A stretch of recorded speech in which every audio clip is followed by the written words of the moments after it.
Fala pessoal, beleza? Eu me chamo Gustavo e hoje eu venho conversar com vocês sobre o capítulo número 11 do livro O Holocausto, Uma Nova História, do historiador britânico Lawrence Hales, onde neste capítulo ele vai falar sobre a estrada para o Ensel.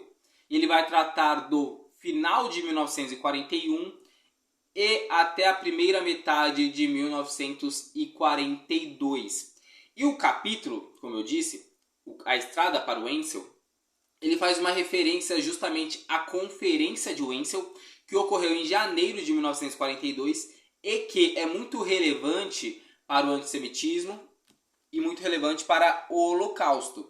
Então, por isso que ele traz esse capítulo, ele conversa conosco sobre isso, porque para quem não sabe exatamente o que foi essa conferência, ela basicamente foi uma reunião dos alemães, né, do partido que eu não vou citar o nome aqui, mas vocês sabem que partido que estava ali na Alemanha no momento.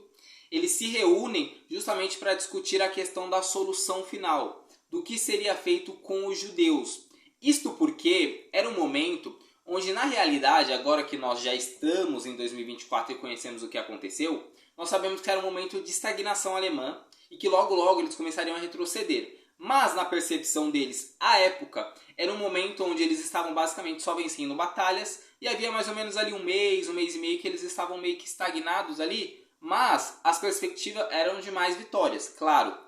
Então, independentemente de se haveriam mais vitórias ou não, o que de fato nós tínhamos até aquele momento, isto é, janeiro de 42, era uma Alemanha com muito mais territórios sob seu domínio, que haviam anexado outras regiões, que já havia começado ali a Operação Barbarossa, havia conquistado várias partes ali da União Soviética, e que, diante disso, eles tinham muito mais judeus sob seu domínio.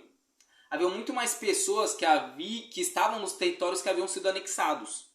Então, eles se reúnem e falam, olha, existem muitas pessoas sob nosso domínio, pessoas que não são arianas, pessoas que não são de raça superior, que pelo contrário, que são raças inferiores, e nós temos um propósito de diminuir o número dessas pessoas no mundo, né? Então, o que nós vamos fazer? E aí ocorre esta conferência.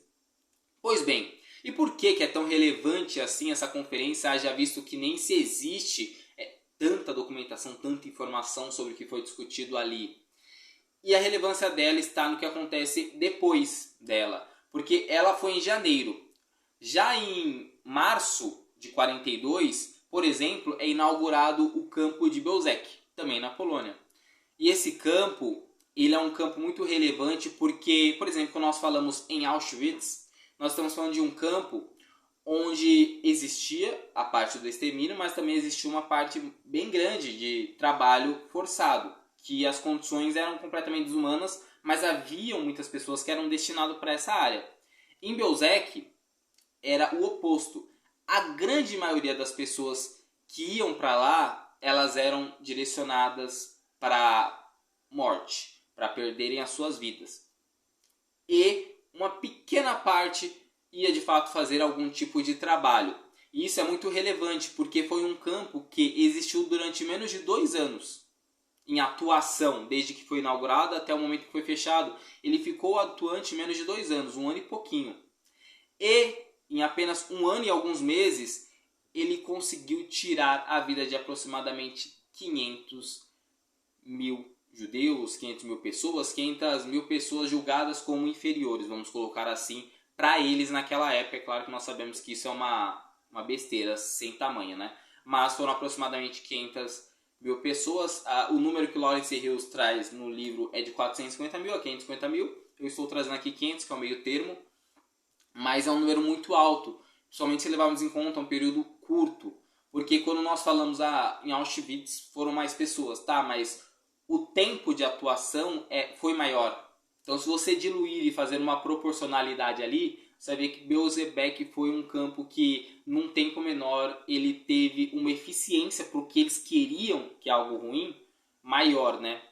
E ele também vai falar sobre fevereiro de 1942, onde é inaugurado o complexo de Birkenau, ali em Auschwitz, que vai aumentar a capacidade, vai vir também ali com umas câmaras de gás novas. Então, na verdade, inicialmente acrescenta-se uma, depois serão construídas outras. E então ele vai falar também dessa questão. que acaba aumentando a capacidade e também aumentando a mortalidade. Então, neste capítulo ele vai tratar muito sobre o desfecho da guerra, principalmente o desfecho do Holocausto, após a conferência de Wenzhou. E só para contextualizar em relação à questão militar, o que estava acontecendo ali, como eu disse, a Alemanha havia chegado no nível de estagnação. Segundo Lawrence Hills, novembro de 1941 foi o momento em que a Alemanha mais conseguiu chegar longe dentro da União Soviética. Dali em diante, ela ia começar a retroceder, ela ia começar a perder conflitos e começar a voltar para o seu território paulatinamente, claro, mas iria recuando. E também, e isso foi muito culpa, segundo Lawrence Hills, de fortes chuvas, né, que ocorreram ali e transformou todo o campo de batalha num lamaçal. Isso teve efeito muito pesado. Nós já conhecemos também o que acontecerá depois com o inverno russo e assim por diante. E um ponto muito impactante aí do ano anterior, 1941, no dia 7 de dezembro de 1941, o Japão, sem avisar, sem nada, ele ataca ali Pearl Harbor, como nós conhecemos, no Havaí, e basicamente ele faz com que os Estados Unidos entre na guerra de uma vez por todas, se junte aos aliados, haja visto que o Japão era ali pertencente ao eixo, estava unido à Alemanha. Então acontece esse ataque, um ataque cruel que deixou muitas baixas, salvo engano um número superior a 2.000 homens, sem aviso, sem nada, contra um país que teoricamente não estava no conflito. O livro não trata muito, mas tem toda uma questão de conflito por causa de combustível, petróleo e tudo mais, que eu já li em algum outro livro que não é esse, ele não se aprofunda muito nisso, mas isso é um ponto importante, porque agora os Estados Unidos entram na guerra.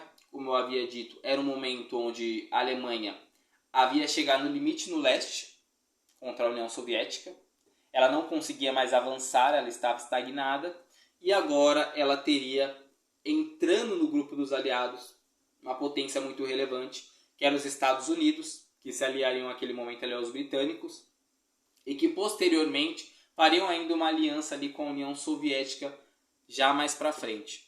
Mas enfim, é muito relevante para o rumo da guerra, e é isso que é tratado neste capítulo 11. Eu espero que vocês gostaram. Se vocês gostaram, deixem um feedback aí nos comentários. E é isso, pessoal. Até a próxima, falando sobre os próximos capítulos e sobre outros temas também. É isso, muito obrigado por tudo e um forte abraço.